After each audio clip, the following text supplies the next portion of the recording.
Mesdames et messieurs, bonjour, bonsoir, ça dépend de l'ère et du lieu que vous suivez cette émission. C'est Canal Eco, l'émission qui parle exclusivement des questions économiques, mais aussi des finances publiques de la République démocratique du Congo. Pour ce troisième numéro, nous avons un seul thème à développer avec mes invités qui sont autour de moi. Gilles Alinguetti s'en va de l'IGF, quid de son apport dans la lutte contre les détournements des deniers publics. Pour ce faire, je reçois des invités. À ma gauche, j'ai le plaisir de recevoir Martin Ekama. Bonjour, cher ami. Bonjour, Etienne Bono. J'espère que vous allez bien. Très bien, par la Cassivine, ça va. Bienvenue à Canal Eco. Merci, c'est un plaisir, même si c'est pour la première fois. Je pense que ça ne sera pas la dernière. Justement. Ok, à ma droite, j'ai le réel plaisir aussi de recevoir Jean-Baptiste Leni. Oui, merci beaucoup. Merci Eric Bono pour cette belle invitation pour échanger sur ces sujets très importants, le sujet sur l'économie. Et j'espère que j'aurai profondément le plaisir de partager ma petite connaissance avec vous. Je rappelle qu'ils sont tous des journalistes, ils reçoivent des journalistes, mais aussi des spécialistes en question de finances publiques.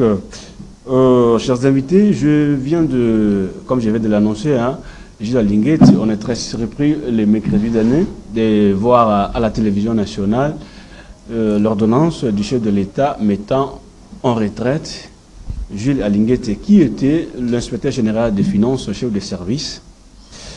Première question, Jean-Baptiste Leni.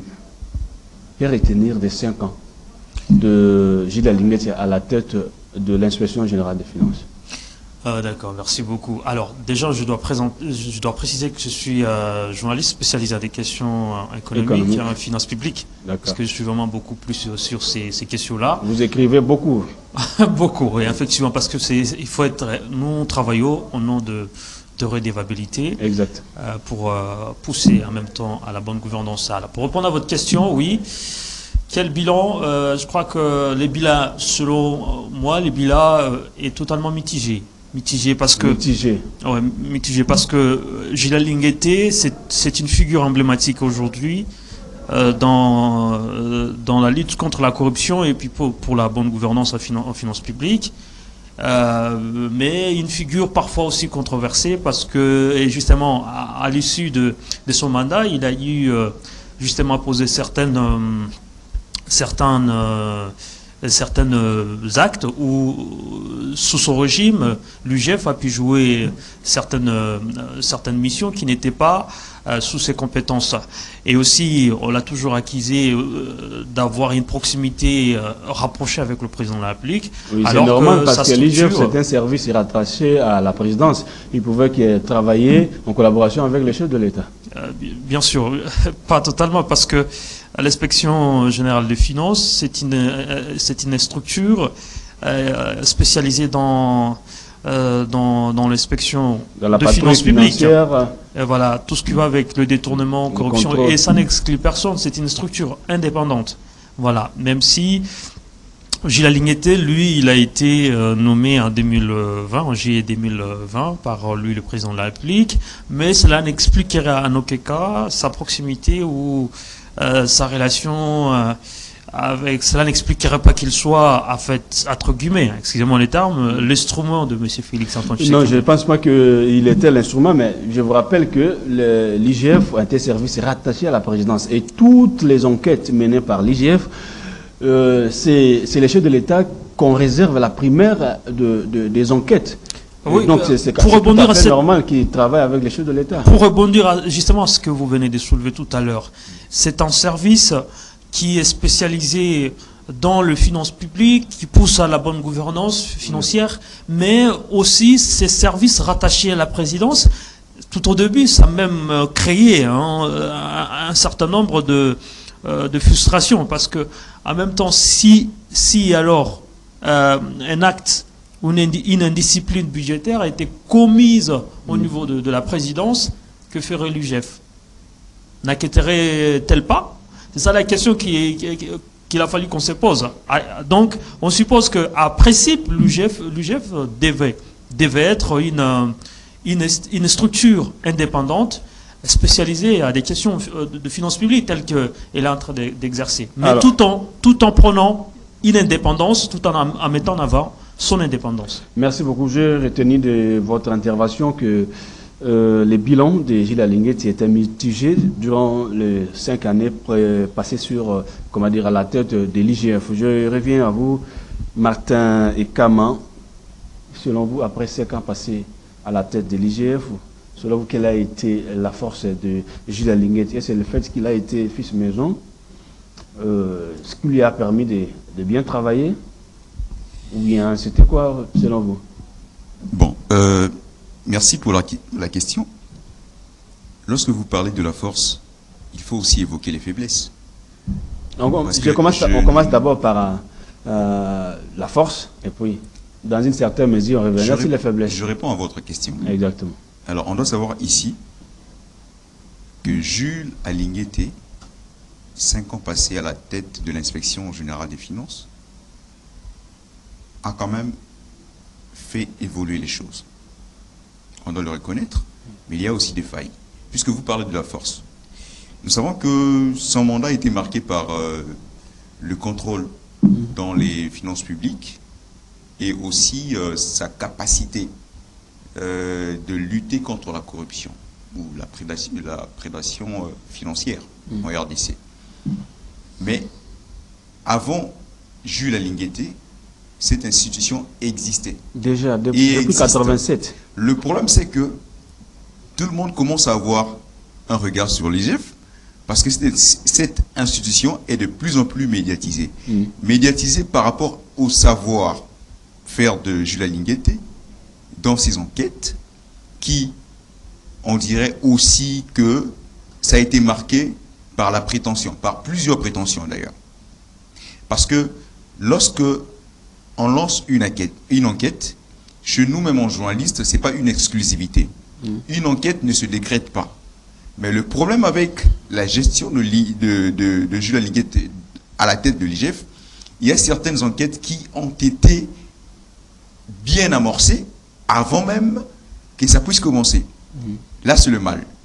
Mais on reconnaît aussi sa force par... Je me rappelle encore... du dossier de l'incarcération de l'ancien ministre de l'EPST, Willy Bankonga. Oui. On a vu la force de l'IGF. Mais je viens encore dans cette même optique parler du même ministère de l'EPST avec Tony Mwaba. Vous voyez que cette institution a pris une tendance politique. Il y a certains observateurs qui, d'après certaines indiscrétions aussi, ils ont dit que Jules Alinguetti était proche du président de la République. On comprend parce que l'IGF est rattaché, affilié à la présidence. Est-ce que, on se pose la question, puisque l'IGF est affilié à la présidence, est-elle obligée de faire allégeance à la présidence ou bien de faire son travail comme il se doit? On se pose tant de questions, on n'a pas de réponse. Mais dans tout ça, on est sûr et certain que le bilan de l'IGF est quand même apprécié par les uns et critiqué négativement par les autres. Les autres qui, selon eux, Jules Alinguetti était sélectif. Il faisait ses enquêtes, je dirais même selon une source aussi crédible, que ces enquêtes de l'IGF étaient déjà annoncées, qu'il y aurait quand même un pourparler avant. Et puis, s'il n'y a pas eu, de compromis, comme voulu par l'inspection générale des finances, eh bien, elle se lance à la traque. Et c'est ce qu'on craint. Mais on reconnaît sa force aussi, comme je l'ai dit au départ, à l'entrée, dans la communication, ses attaques envers les prédateurs. En parlant de la communication, cette institution a réussi et Jules Alinguetti a totalement réussi. Mais dans le fond, on doit reconnaître qu'il y a eu des faiblesses. Il y a eu aussi des points forts pour ne pas être trop pessimiste ou bien optimiste. Alors, avant d'entrer vraiment dans les différentes enquêtes telles que menées par l'IGF, j'aimerais un peu savoir, Jean-Baptiste Leni, 62 ans, Est-ce que c'est pas précipité sa retraite, 62 ans, et puis le vieux était encore en forme, mais l'État a décidé que Gilles Alinguet puisse partir. C'est une très bonne question que vous êtes posée. Et je crois que c'est la question que la majorité des Congolais se sont posées. En même temps aussi avec le partenaire technique et financier à l'extérieur.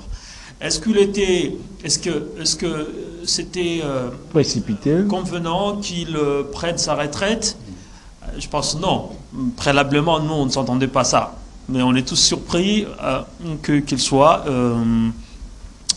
mis à la retraite. Mais est-ce qu'il faut rappeler qu'il demeure un mandataire public? Il a été mandaté pour ça. Il a été nommé par le président de la République qui lorsque son temps arrive, peut juger bon qu'il parte. Je crois que le président de la République détient en fait la corde pour dire c'est un mandataire public, donc si c'est possible qu'il rejoigne sa retraite, l'histoire aussi de pouvoir donner la chance à d'autres personnes. Mais moi j'ai pu croire à mon niveau qu'il y a un problème au niveau peut-être de sa crédibilité, parce qu'il a été aussi là pendant un peu plus longtemps, et que vers la fin, son image s'est dégradée de plus en plus. Mais n'oubliez pas, on n'est peut-être pas l'IGF ou Gilles Alinguet qui, lui, était aussi mal vu, parce qu'on est dans un pays où l'impunité prend de la station. Des questions, par exemple, telles que la corruption, les détournements chez nous, c'est le vécu quotidien. Et lorsqu'il y a une figure comme ça, telle que Gilles Alinguet, dans une structure qui se veut indépendante, qui lutte pour justement pour qu'il n'y ait pas la corruption, lorsqu'il y a ce genre de personnages, ils sont souvent les plus confrontés, ils sont souvent exposés à des méchancetés. Et est-ce que le président de la République se disait, bon, pour préserver sa santé, ou pour se dire, écoutez, il a joué sa part de G, il doit se retirer? Est-ce que c'est aussi une manière de le remercier, de dire, écoutez, monsieur, vous avez fait un beau travail, après 5 ans de travaux, il était important pour vous de rejoindre votre retraite? Moi, je pense, à mon humble avis, que c'était un peu précipité. Le chef seul connaît la raison. Ouais, peut-être pour protéger aussi son image, parce qu'il était tellement combattu, ça c'est sûr. Exactement. Martin Ekama, 62 ans. Gilles Alinguet quitte l'IGF. Est-ce que vous le voyez aujourd'hui, peut-être dans les prochains gouvernements à venir, être Premier ministre, ministre des Finances, ou carrément, il a fait son temps et puis il n'a qu'à se reposer et s'occuper de sa famille? Parler de la précipitation, je dirais que c'est un peu trivial. On se pose des questions, est-ce que c'est une précipitation? On sait juste poser des questions. Hein. Ouais, j'essaie de répondre à votre question. C'est assez trivial de parler de la précipitation. Eh bien, si vous parlez de Gilles Alinguet comme futur homme politique de ce pays, je ne vois aucun tabou. Parce que s'il aspire à cette sphère, elle peut se faire un nom. C'est possible. Mais je pense que les 5 ans passés à la tête de l'IGF pourront définir son avenir politique dans ce pays. Comment? Gilles Alinguet est apprécié par les uns, méprisé par les autres. Si aujourd'hui, il décide de lancer son parti politique et conquérir le pouvoir, parce que l'objectif ou le but d'un parti politique, c'est conquérir le pouvoir. Il est membre, je rappelle qu'il est membre de... Et donc, on va se poser la question, sera-t-il aux côtés du chef de l'État, Félix Antoine Tshisekedi, ou sera-t-il membre de l'opposition? Déjà, par ces 2 questions, on a la réponse. Et si Gilles Alinguet aspire à la sphère politique, il n'a qu'à se lancer. Mais, pour l'instant, c'est encore tôt de parler de la création d'un parti politique de la part de l'ancien inspecteur général de finances, chef de service. Mais je pense bien, en mon regard de journaliste, il pourra d'un jour à l'autre se réveiller un bon matin et puis se lancer à la politique active. Merci. Permettez-moi. Merci. Permettez-moi. Ouais. Au prochain gouvernement, Vous le voyez être c'est pas en tout cas mon souhait de le voir ou non, mais si il sera membre du prochain gouvernement, je pense bien qu'il va conduire le ministère qu'il va occuper à bon train. Parce qu'on doit reconnaître aussi ses points forts lors de son passage à l'IGF. Merci beaucoup, parce que vous avez parlé de points forts. On va maintenant essayer de voir quelques enquêtes réalisées par, sous la conduite de Gilles Alinguette lorsqu'il était chef de service à l'IGF. Aujourd'hui, il y a plusieurs rapports produits par l'inspection générale des finances au moment de la gouvernance, si on peut dire, de Gilles Alinguette. Il y a eu beaucoup de rapports comme ça, notamment affaire forage contre Nicolas Kazadi et consorts, nous savons tous. Il y a eu affaire, par exemple, la dernière affaire du parc agro-anicien de Bukangalonjo, où des millions ont été décaissés par le gouvernement de la RDC et que les travaux n'étaient pas ou n'ont pas suivi ces décaissements-là. Pour vous, quels sont les acquis de la gestion de Gilles Alinguette par rapport à ces 5 années passées à la tête de l'IGF? Alors, merci beaucoup pour cette question. Mais avant de répondre, je voudrais rebondir sur les questions que vous avez tout à l'heure posées sur l'occupation d'un poste politique dans le gouvernement. Moi, je pense que ce sont des questions qu'on doit réserver à lui-même le président de la République, enfin, au gouvernement, au président de la République qui va bien sûr remanier son équipe. Mais Gilles Alinguette a plusieurs fois été très clair sur le sujet que la politique active ne l'intéressait pas. On ne sait pas s'il va changer à quoi son point de vue. Même s'il est membre de l'IDPS. Il l'a toujours reconnu, dans une interview, je l'ai suivi, il l'a toujours reconnu. Après, est-ce qu'on doit toujours servir le pays dans la politique active? Est-ce que c'est ça la question? Voilà, c'est à chacun de voir. Mais alors, pour répondre à votre question, les acquis de... dès la stratégie, nous avions mentionné ici que Gilles Alinguette a joué un rôle très important pour le lancement de la réactivation de l'UGF. Parce dès lors qu'on avait le président de la République a réactivé l'UGF en 2020 pour justement lutter contre les impunités et les détournements, la corruption, Gilles Alinguette a été très actif, notamment dans les dossiers qui sont le plus récent, qui est d'ailleurs Bukangalonzo, qui est réactivé dernièrement. Ça a été l'un des dossiers, je dis parmi les premiers dossiers que Gilles Alinguette a pu travailler. Il y a présumé détournement de combien, en termes de combien de millions? Il y a eu 200. En fait, le faux total, le faux qui a été décaissé par les trésors publics, c'était 280 millions de dollars. Alors, après, on s'est rendu compte, la justice s'est rendu compte avec justement des investigations qui ont été faites, on s'est rendu compte que 205 millions de dollars ont été volatilisés. Donc, pour le sans aucune trace. On ne sait pas. Donc, ils sont prétendument détournés en attendant que la justice fasse son travail. Ça a quand même été l'un des dossiers le plus prestigieux, mais malheureusement, on déplore tout de même la procédure de ces dossiers-là contre l'ancien Premier ministre et l'ancien ministre de Finances en même temps, Matata Pogno. Et ça donne l'impression, en fait, cette manière d'aller avec d'aller avec les dossiers, ça donne l'impression qu'on est un peu plus sélectif, comme l'a soutenu tout à l'heure Martin, et qu'on n'est pas dans l'indépendance. Voyez. Et Matata Pogno, à un moment donné, les dossiers a été ternis, oui, c'était juste à cause des élections, parce que raffermé. Est-ce que c'est pour ça que la justice doit arrêter de fonctionner? Il était candidat pour permettre un apaisement pendant la période électorale. Il fallait quand même laisser tout le monde compétir, pour ne pas dire crier à l'acharnement. C'est pourquoi le dossier a été suspendu. Voilà. Bref, je ne suis pas en train de défendre Matata Pognon, j'ai dit tout simplement que la procédure doit être correctement suivie. Et puis, à M. Lugef, ce qu'il n'a pas pu faire, c'est d'aborder aussi tas d'autres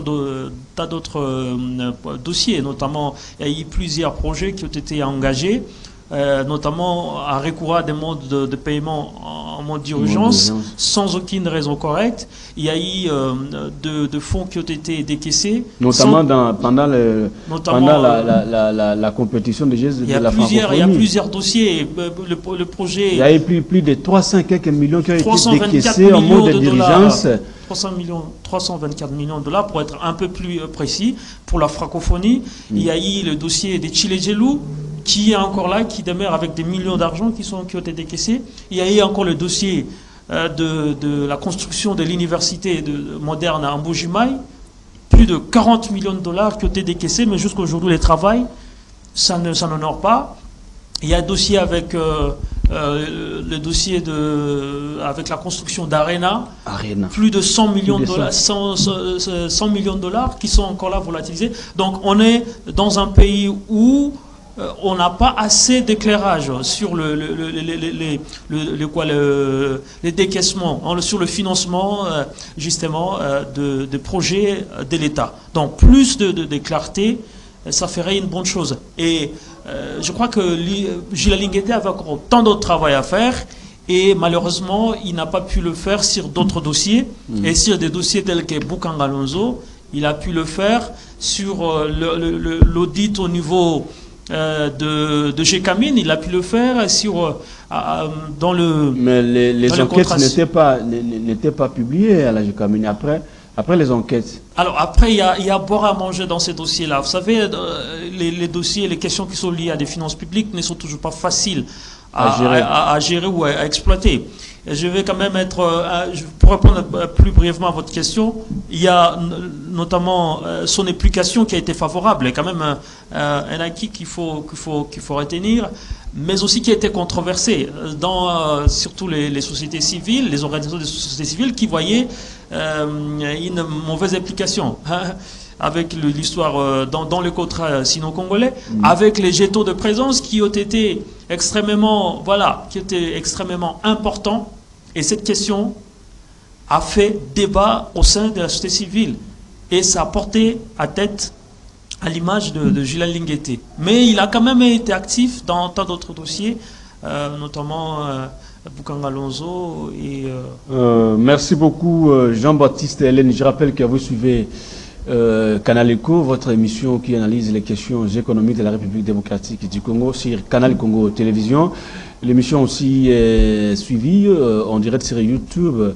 Dans quelques instants là, l'émission sera mise en ligne. Notre page YouTube, c'est CCTV Rallye officiel. Je reviens à vous, Martin et Kama. Hormis les acquis avancés par votre co-débatteur, qui a avancé beaucoup des dossiers engagés par l'IGF, les enquêtes par exemple sur l'affaire Boukan Alonso, où des millions et des millions de l'État ont été décaissés 205 millions et que les travaux ne suivent pas. Il y a l'audit de la GECAMIN. Vous aussi, à votre côté, qu'est-ce que vous pouvez ajouter comme les acquis de Gilles Lingueté à la tête de l'IGF? Mon co-débatteur vient de le souligner, pour ne pas faire des rédits sur ses propos, mais je pense que dans la chaîne de dépenses publiques, Jules Lingueté avait le plein pouvoir, ou je dirais même l'institution IGF a ce plein pouvoir, parce qu'en travaillant directement avec la présidence ou avec le chef de l'État directement, avec aussi la banque centrale, on peut juger sur la pertinence de chaque dossier ou de chaque projet. Je rappelle que l'IGF a audité aussi la Banque centrale où plus de 800 millions de dollars étaient volatiles, ne se voyaient pas. Je parlais de plein pouvoir de l'IGF en travaillant avec la Banque centrale du Congo et avec la présidence pour juger la pertinence de chaque projet et de chaque initiative prise par d'autres institutions. Jules Lingueté, on est en train d'évaluer ses 5 ans à la tête de l'IGF.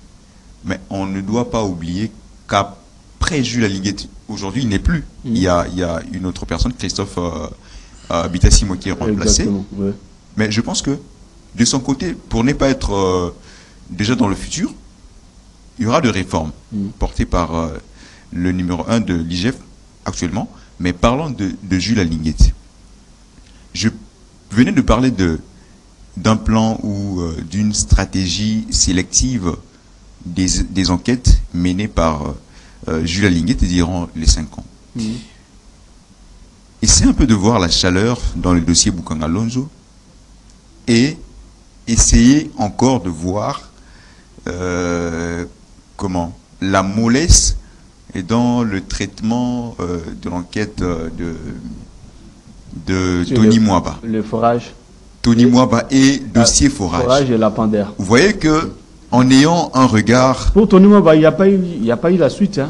En ayant un regard, vous voyez, la ténacité dans le dossier Bukanga Lonzo n'est pas la même avec le dossier Tony Mwaba. Mais il faut quand même rappeler que ça, ce n'est pas le travail de l'IGF. L'IGF se limite à enquêter et dépose son rapport. Acquis des droits. Donc, tout ce qui vient après, que ce soit le procès, ça ne concerne plus l'IGF. Je n'en disconviens pas. Je parle de la chaîne de dépenses publiques. Exact. L'IGF a aussi sa part de responsabilité. Parce qu'elle juge sur la pertinence des dossiers. Exactement. Et donc, parlons des enquêtes. Il y a eu une sorte de sélection qu'on voit que tel est privilégié, tel est mis de côté. On donne l'avantage à l'autre au détriment de l'autre. Vous voyez?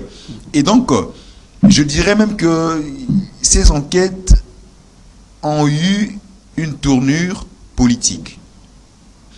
Si je ne veux pas parler ici de famille politique de chaque acteur, mais on comprend vite que le dossier Bukanga Lonzo, qui aujourd'hui a refait surface, et d'ailleurs on aura déjà un quitus dans quelques jours. Vous voyez le 14, je crois, le 14. Le 14, dans 2 jours, il y aura un quitus sur ça. Mais pour quelle finalité? Vous voyez?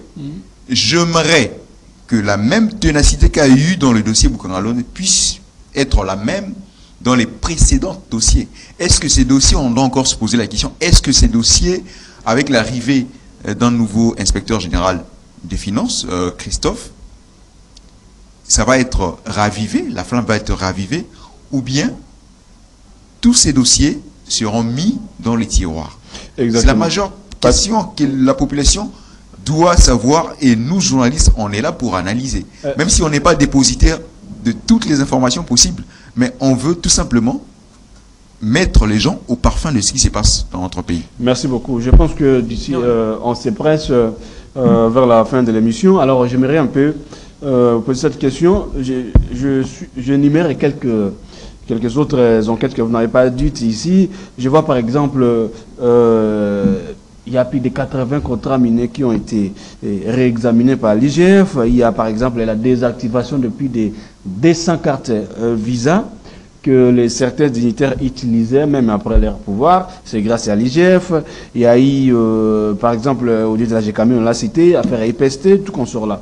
Selon vous, Jean-Baptiste Leni, est-ce que les successeurs d'Alinguet peuvent continuer sur cet élan ou carrément, lui, on pourrait peut-être voir sa politique? Non, mais il a sa façon de voir les choses.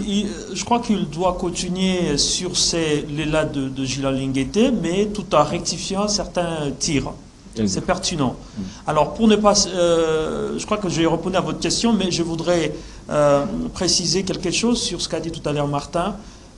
L'IGF n'intervient pas dans le circuit des dépenses. Exactement. Dans les différentes étapes. L'IGF n'est pas mais l'IGF suit plutôt. Oui, mais l'IGF les différentes attaque une structure de bonne gouvernance, de contrôle dans les finances publiques, suit de près comment les circuits de dépenses s'exécutent. Alors c'est donc ça. Nous espérons avec Christophe Bitassimo que les histoires seront encore plus auront plus d'impact, parce que s'il continue sur certains élans de Jules Alinguet, notamment sur des dossiers sélectif, s'il continue sur ces pas-là, ça fera en sorte que l'UGF n'aura pas atteint le résultat attendu d'elle. Donc on espère il sera un peu plus, il va englober certains dossiers, il ne sera pas réservé, mais aussi qu'il touche aussi dans d'autres secteurs, dans d'autres institutions politiques, parce que rester sur d'autres institutions et ne pas aborder les autres, c'est quand même compliqué là-dessus.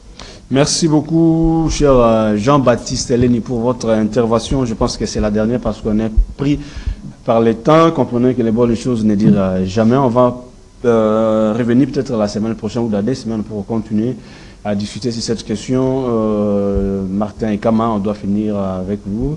Au-delà de tout ce que Gilles Linguetti a eu à accomplir à la tête de l'IGF, pensez-vous que son successeur doit lui emboîter les pas ou on faisait peut-être mieux parce que vous avez décrit autrefois ici que Gilles Linguetti était trop sélectif. Cette fois-ci, on doit avoir son successeur travailler sur toutes les couches, regarder partout que ce soit au niveau de ceux qui sont à l'opposition et ceux de la majorité.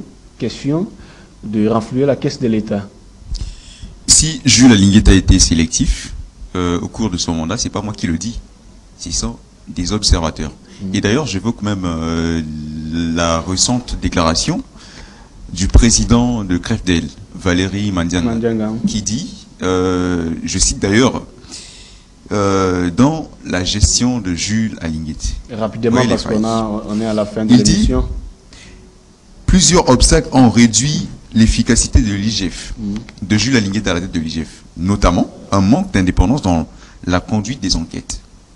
La première, un ciblage sélectif, je dis bien sélectif de contrôle, nuisant à une approche globale. Alors au-delà de ça, qu'est-ce que son successeur peut faire? Parce qu'on est pris par le temps. C'est pas moi qui le dis. Je dirais tout simplement qu'il y a eu un nouveau remplaçant à la tête de l'IGF, Christophe, qui devrait à tout prix mener des réformes pour redorer l'image, si elle est ternie, de l'IGF et améliorer ce qui n'a pas marché, justement. Et je pense bien qu'avec l'élan qu'a eu Jules Linguetti durant les 5 ans, je ne dis pas que c'est de l'apocalypse, même son successeur va aussi amorcer quelques pas et corriger ce qui n'a pas été bien fait. Et espérer à un avenir, à un lendemain meilleur.